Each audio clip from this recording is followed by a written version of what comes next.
Thank you, David. I did overhear you as we walked into the room talk about selective Alzheimer's. Yes. I think you actually have to start worrying a bit more about real Alzheimer's. For the simple reason, Frankie Goes to Hollywood didn't sing War, What Is It Good For? They sang When Two Tribes Go to War. This is what you're thinking of. Hopefully.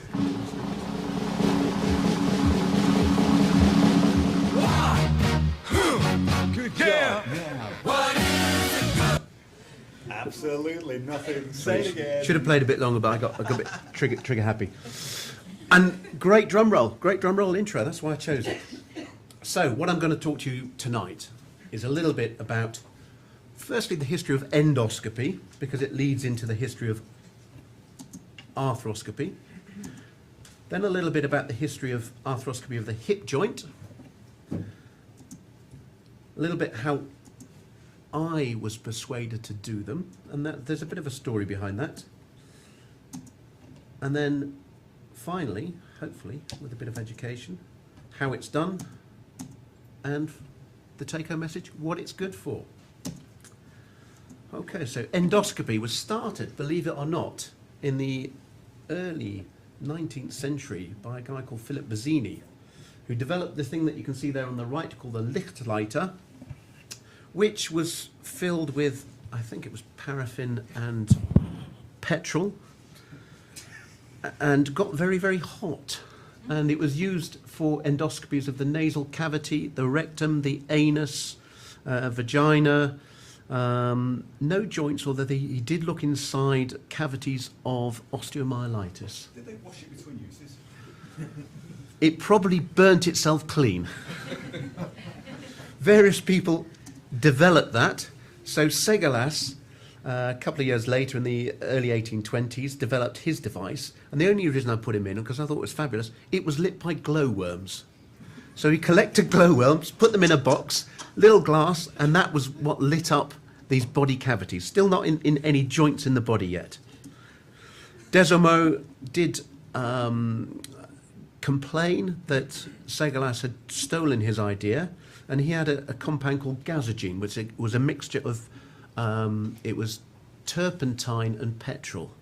Now you can imagine, and it was lit. We're not talking about any fibre optic devices, we're talking lit embers of whatever products being introduced into the body. So you can see how it was quite dangerous. Various people improved on these designs. They put it in a mahogany box. And then this guy, Julius Bruck, who was a dentist from Breslau in Germany.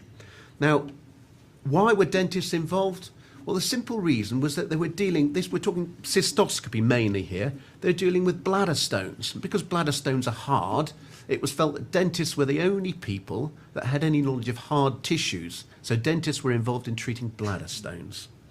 And he developed a device which worked quite well, but sorry, I'll go back one. Worked quite well, but kind of most of these devices were pretty dangerous. They involved hot elements being introduced into your body. Oh, the Bruck device, that was it. It was an incandescent lamp that was lit very brightly. It was using a magnesium filament, and how he worked it is he introduced it into the rectum and trans-illuminated the bladder through it. So he'd put a cystoscopic speculum into the bladder, would look into the bladder, and the light would shine through from the rectum to illuminate the bladder. One of his gynecology colleagues was using it, and he said that in a darkened room, he could stand on the other side of the room and see the outline of the uterus and the ovaries. The first arthroscopy, however, which is documented, was a Danish chap called Nordentoft, and he did it in 1912. There is argument over this, but there's no doubt that in the literature at least, he was the first to perform an arthroscopy. The technique, the main reason why jump from the 1850s or so up until the 1912, Edison, of course, I say invented the light bulb. He didn't really invent the light bulb, but in about 1878, he perfected the light bulb. There were other people before him that had done it. He made the first usable form. So once you could have safe light that wasn't too hot, that didn't burn out on you, the techniques could be developed. This gentleman's a Japanese professor from Tokyo called Tagaki, and in the early 1900s, about 1920, I think, he started experimenting. He did also some knee arthroscopies. He developed various different devices that allowed him to look inside the knee. He started off with a 7.3 millimeter diameter arthroscope, and you've got to understand that most of what we use these days is 3.5 or 4.5 millimeters. So we're talking quite a bit bigger diameter. He developed different devices, different lenses, prism technique. He even took the first pictures of the inside of the knee. So in the 1930s, he took black and white pictures and cine photography of the inside of a knee. And then in about 1936, he did color photography. Separately and completely independently, this Swiss-German chap called Bircher, who you don't hear much about, mainly because I think he was a bit of a Nazi, looking on his profile, he wrote up a series of 21 what he called arthroendoscopies, and he's credited with being the first guy to use the term arthroscopy, or at least a variant of it. In the US, in the 1930s, there was a guy called Michael Berman at the Hospital for Joint Diseases in New York, who also independently developed some of these techniques. John Hopkins had developed the prism technique for arthroscopes. He was using them, and he arthroscoped the elbow, the hip, the knee. He was the first guy documented to arthroscope the hip, but he didn't really believe in it because there wasn't much you could do at that stage. But he developed the technique, and then unfortunately things kind of died out a bit with the Second World War. All these techniques, so people were sort of visiting each other, and the Second World War just destroyed knee arthroscopy, or at least collaboration across the nations. And then it was a guy called Watanabe, who was also in Tokyo, had worked with the previous professor, and he developed the techniques, and he was one of the great innovators.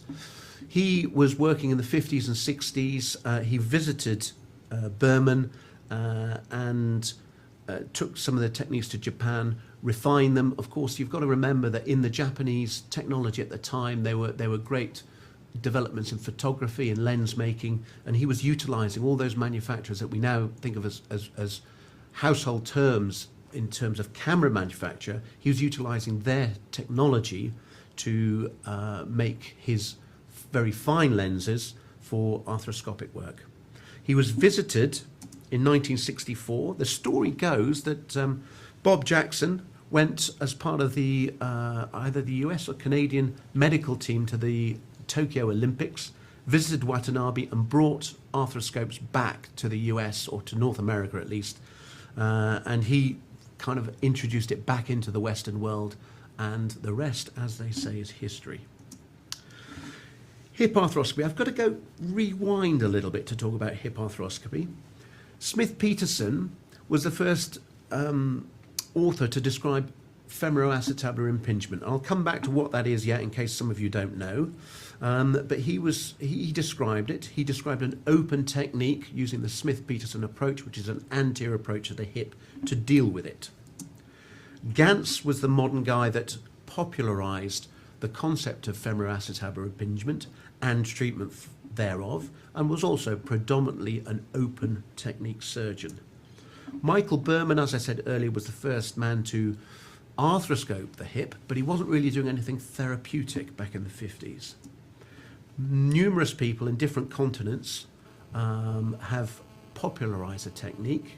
There are two Frenchmen there. They're both actually rheumatologists, not surgeons. A couple of Americans, and our own Richard Villa, who, practicing in Cambridge, believe it or not, wrote the first textbook on hip arthroscopy, and also, that was in 1992, so it's relatively modern technique, and also put together the first symposium. So, my personal experience with hip arthroscopy, when I first sort of became aware of it in the mid-90s when I was a trainee. I was a junior registrar at the time, and this was an editorial in the British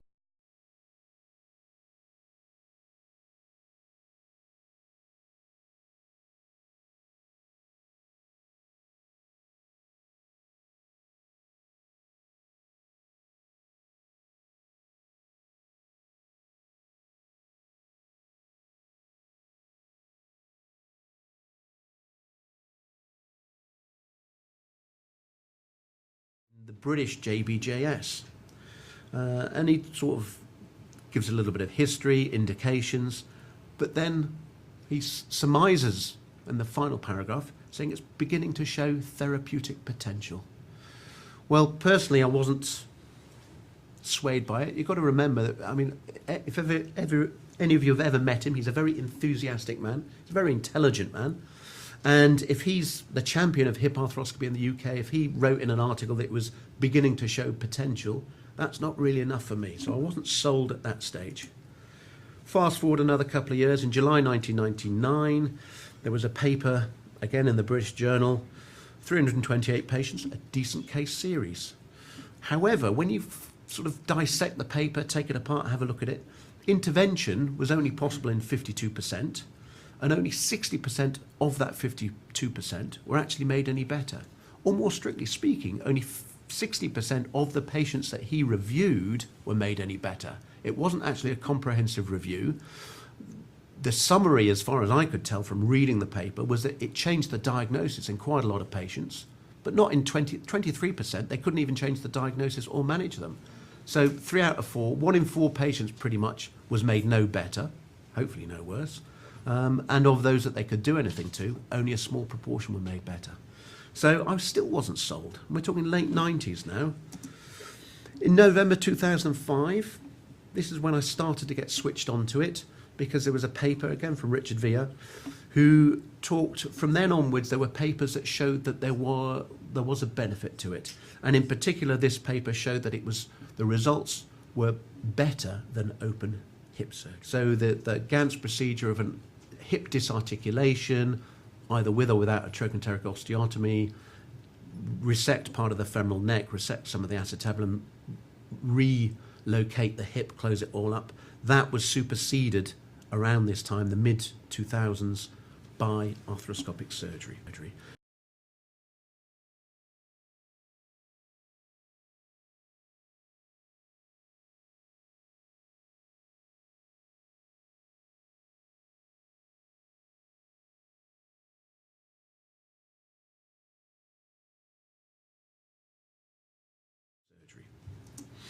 So how it's done? Well, the first thing is you need a general anaesthetic. Forget about local techniques. You might get away with a spinal, but you need your patient fully relaxed.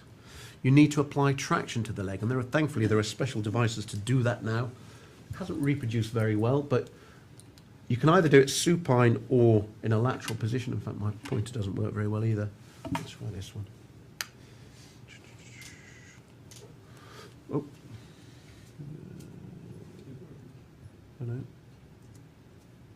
There we go. So I do it supine, but you can do it lateral. One leg as your counterbalance, and this is the leg that you apply traction to.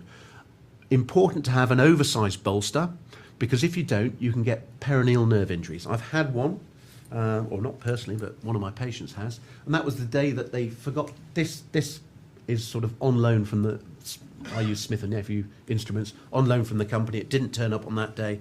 I decided to do it with a standard hip bolster, such as you would use for a DHS, and the patient got a groin palsy. He said he was numb down there, and it took 3 months to recover, and his wife was not terribly happy. He was even less happy.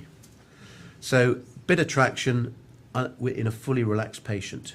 You visualize it, so you need an image intensifier. This is just with traction. You put a spinal needle into the joint, and you get a very satisfactory, as you put it in, you pull the core of the needle out, and you hear this hiss as air is sucked in. And if you can see from the back of the room, you can see a sort of air arthrogram there, that lighter areas where there's air in there. You then put saline, and you get a good distraction of the joint.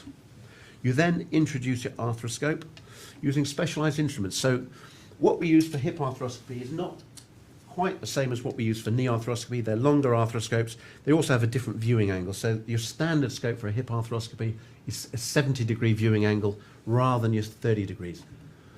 All that means is you can look round corners better. So arthroscopes are essentially fancy periscopes, and you're looking round the corner so you can see round the whole of the joint. You have special trocars to introduce in the joint, dilators, special wires. One of those wires goes up your spinal needle. You then exchange it for a thicker dilator until it's big enough to get one of these things into the joint.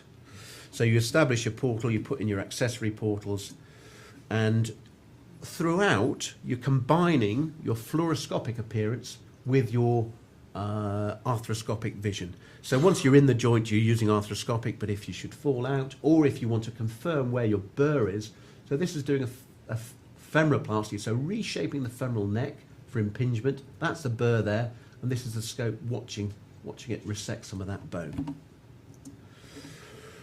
So this is the inside of a hip. There's the femoral head. Here's the acetabulum. This is a labrum. That's a normal appearance. This is the accessory portal. So we're looking with the camera at 70 degrees angle, looking up at the top of the hip, and this is where the secondary portal, our instrument portals, coming in. So we can look, we can probe the articular cartilage, we can look in the acetabulum, we can look at things like the ligamentum teres, which is hiding down there. We can also probe the labrum. You can see that there's a very stark difference between that and this, where there's hip impingement. So this is a torn labrum secondary to hip impingement. And you can see the ragged tear. You can see why they might get mechanical symptoms with this catching and getting in the way. You can see why you choose to remove that. Okay, a little bit about femoroacetabular impingement. Essentially, to sum it up in non-medical, non-fancy terms, it's a mismatch between your ball and your socket. The hip's a ball and socket joint, and sometimes the two do not match very well together. You either have a bit of a bulge on the hip side, a bit of a lip, whatever you want to call it, on the socket side, or a mixture of the two. And in susceptible individuals, that combination of a mismatch and their activities causes impingement. And that can lead to either just pain with certain movements or secondary damage. Secondary damage where their labrum tears because of the impingement and they get more in terms of mechanical symptoms.